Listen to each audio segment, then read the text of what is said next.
بسم اللہ الرحمن الرحیم۔ عمران خان روحانیت کے راستے پر غیر مسلم دنیا اس ہنگامے سے پریشان تھی۔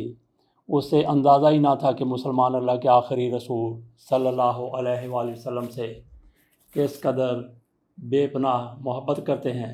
ہمارے عقیدے کا تمام تر انحصار انہی پر ہے۔ قرآن پاک آپ صلی اللہ علیہ وآلہ وسلم پر نازل ہوا۔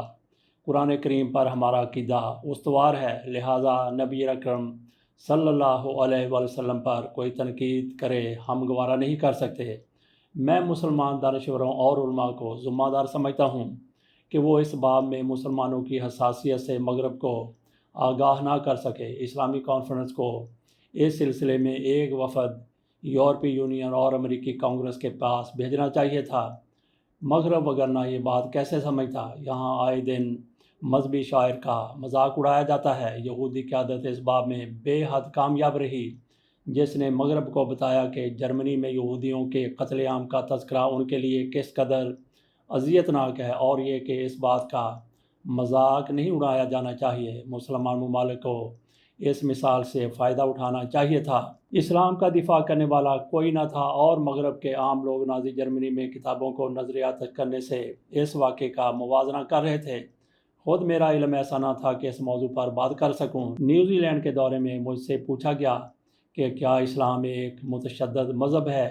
اب میں نے اسلام پر اہم کتابوں کا مطالعہ شروع کیا اور میرا ذہن روشن ہونے لگا۔ اقبال کے علاوہ میں نے ایرانی اسکالر ڈاکٹر علی شریعتی کو پڑھا، جو خود کو اقبال کا پیروکار کہتے ہیں۔ دونوں اس بات پر یقین رکھتے ہیں کہ اسلام میں ایک منصفانہ معاشرہ قائم کرنے کی زبردست صلاحیت ہے۔ وہ سنہری دور جو رسول اللہ صلی اللہ علیہ وآلہ وسلم کے وصال کے بعد کی پہلی 5 صدیوں میں موجود تھا۔ جوں میں قرآن پڑھتا گیا، اس کے معنی مجھ پر زیادہ آشکار ہونے لگے کہ ہر آیت کی کئی جہات اور پرتیں ہوتی ہیں۔ مطالعہ کرنے والا جتنا زیادہ عالم ہوگا اور جتنے زیادہ اخلاص اور انہماک سے پڑھے گا، فکر و فہم کا دائرہ اتنا ہی وسیع ہوتا چلا جائے گا۔ عمران خان روحانیت کے راستے پر اس عنوان کے تحت مزید کہتے ہیں: برطانوی نو مسلم چارلس لی گائی ایٹن کی تحریروں نے مجھے متاثر کیا۔ ایک سفارتکار، براڈ کاسٹر اور مصنف، ایٹن مغرب کے اولین مسلمانوں میں سے ایک تھا۔ وہ اسلام کے روحانی پہلو پر زیادہ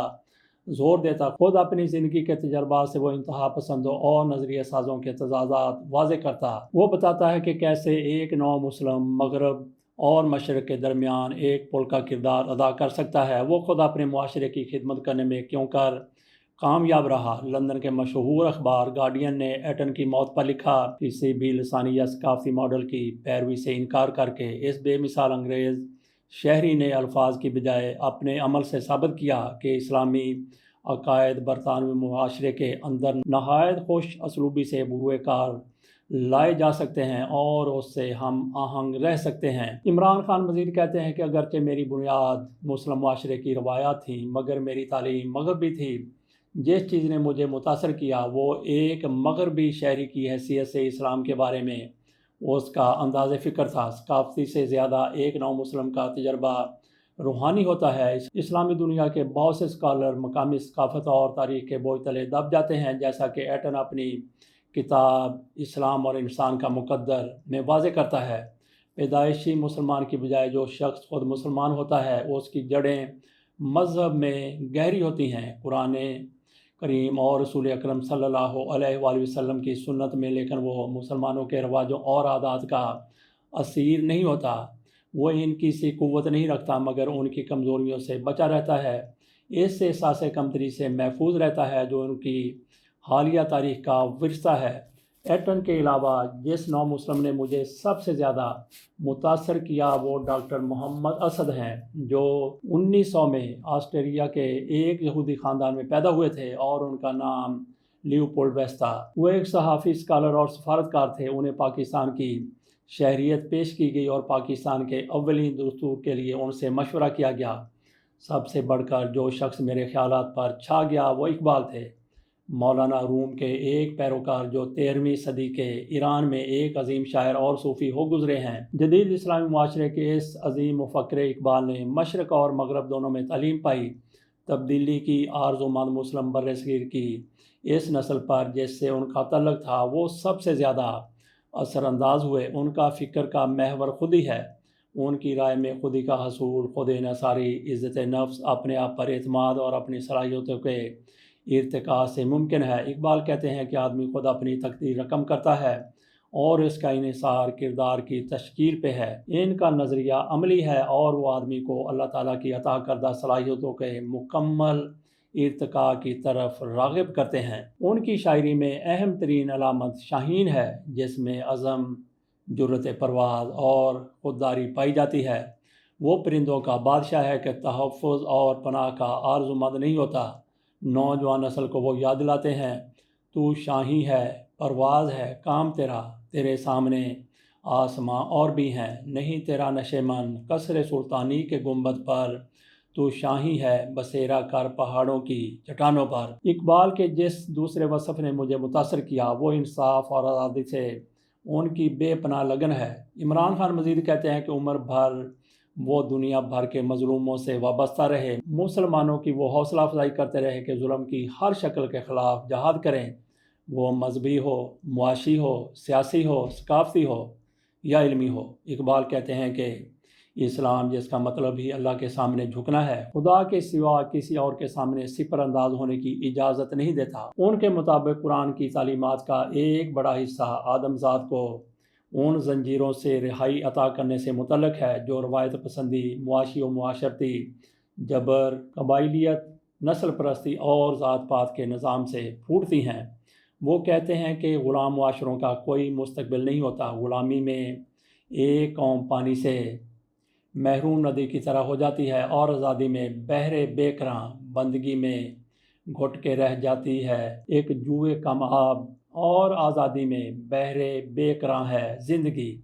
ہر ملک کو اپنا راستہ کو تلاش کرنا چاہیے۔ 1938 میں جب دوسری عالمگیر جنگ کے لیے فضا ہموار ہو رہی تھی، اقبال نے آل انڈیا ریڈیو کے لیے اپنے پیغام میں استعمار کی سختی سے مذمت کی۔ چند ماہ بعد وہ اس دنیا سے رخصت ہونے والے تھے۔ ان کا کہنا تھا، سامراجیت کا ظلم دور دور تک پھیل رہا ہے۔ اس نے اپنے چہرے کو جمہوریت، قومیت، اشتراکیت، فاشزم اور خدا جانے کتنے نقابوں میں چھپا رکھا ہے۔ دنیا کے ہر کونے میں ان عنوانات سے روح آزادی اور ابن آدم کے وقار کو پاؤں تلے روندا جا رہا ہے۔ وہ نام نہاد رہنما جنہیں حکومت اور انسانیت کی قیادت سونپی گئی ہے، خون ریزی، ظلم اور محکومیت جیسے جرائم کے نمائندے ثابت ہوئے۔ وہ حکمران جن کا فرض تھا کہ وہ ان اقدار کی حفاظت کرتے اور انہیں ترقی دیتے جو اعلیٰ بنیادوں پر تعمیر انسانیت کا ذریعہ تھیں، تاکہ انسانوں کو انسانوں کی غلامی سے نجات دلائی جا سکے اور انسانیت کے فکری و اخلاقی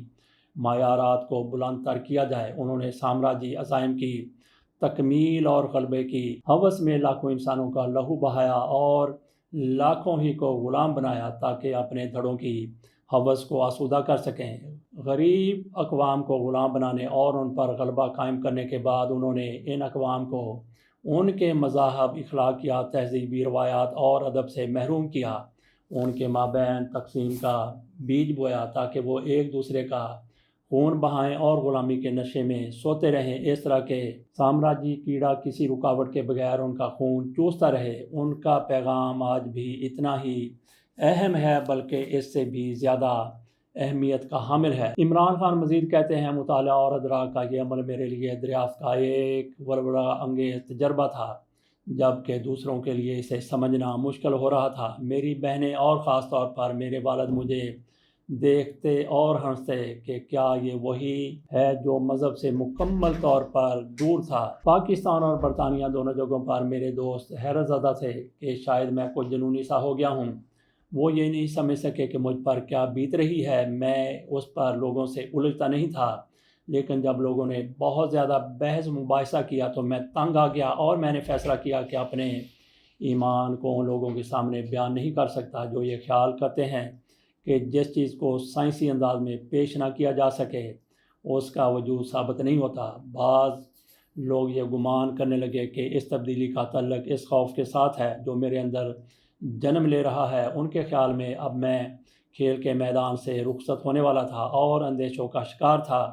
میرے دوست مجھے ایک ایسے آدمی کے طور پر جانتے تھے جو اقلیت پسند تھا اور توہمات سے دور رہتا تھا۔ ان کے لیے ایک اندیکھے خدا پر یہ پرجوش ایمان ایک مہمہ تھا۔ یہی معاملہ میرے بدلتے ہوئے انداز زندگی کا تھا۔ علامہ اقبال کے نواسے یوسف صلاح الدین میرے قریب ترین دوستوں میں سے ہیں۔ ان کا خیال تھا کہ میں بنیاد پرست ہو گیا ہوں۔ پاکستانی مغرب زدہ طبقے میں اگر آپ مذہب پر گفتگو کریں تو آپ پر فوراً ملا کا لیبل لگا دیا جاتا ہے۔ کئی سال بعد جب میں نے یوسف اسلام سابق کٹ سٹیونز سے گفتگو کی تو اس نے بتایا کہ جب اس نے خدا کو دریافت کیا تو یہ مرحلہ اس کے لیے کتنا سخت تھا۔ اس نے ماضی سے اپنا رشتہ توڑ لیا، گلوکاری ختم کر دیا، اپنے پرانے دوستوں کو بھول گیا اور اپنا لباس تک تبدیل کر لیا۔ اسے اپنے خیالات میں تبدیلی اور اس کے نتیجے میں ماحول کے ساتھ مطابقت پیدا کرنے میں کچھ وقت لگا۔ میرا معاملہ یہ تھا کہ جو مجھ سے بہت قریب تھے ان کے لیے یہ سب سمجھنا مشکل تھا۔ وہ مجھے لاؤ والی نوجوان کی شہرت رکھنے والے ایک سپورٹس سٹار کے طور پر جانتے تھے۔ ان کا رد عمل زیادہ انتہا پسندانہ تھا۔ مجھ پر منافقت کا الزام لگا۔ یہ کہا گیا کہ میں ادھیڑ عمری کے بحران سے دوچار ہوں یا اعصابی نظام متاثر ہو گیا ہے۔ مجھے پاکستان کے ایک انگریزی اخبار میں شائع ہونے والا مضمون یاد ہے جس میں میرا موازنہ ایک سابق کرکٹر فضل محمود کے ساتھ کیا گیا تھا۔ وہ اپنے وقت کے نامور کھلاڑی تھے۔ اپنی ریٹائرمنٹ تک انہوں نے رنگ و نور کی ظاہری دنیا میں ایک بھرپور زندگی گزاری اور پھر خدا کی طرف رجوع کیا۔ میرے نزدیک لوگ یہ خیال کرتے ہیں کہ بعض اوقات ایک پیشہ ور کھلاڑی کو اس بات کی ضرورت محسوس ہوتی ہے کہ وہ اپنی زندگی کے ایک مقصد کو کسی دوسرے سے بدل دے۔ اکثر اس معاملے میں مذہب کا نام آتا ہے اور کھلاڑی کھیل کو مذہب سے بدل دیتے ہیں۔ میں بھی سوچتا تھا کہ فضل محمود نے بھی مذاق کیا ہوگا۔ اب میری سمجھ میں یہ بات آئی ہے کہ میری طرح انہوں نے بھی تیز رفتار زندگی میں گلیمر کو دیکھا اور پھر اپنی روح کی تسکین کو کہیں اور تلاش کیا۔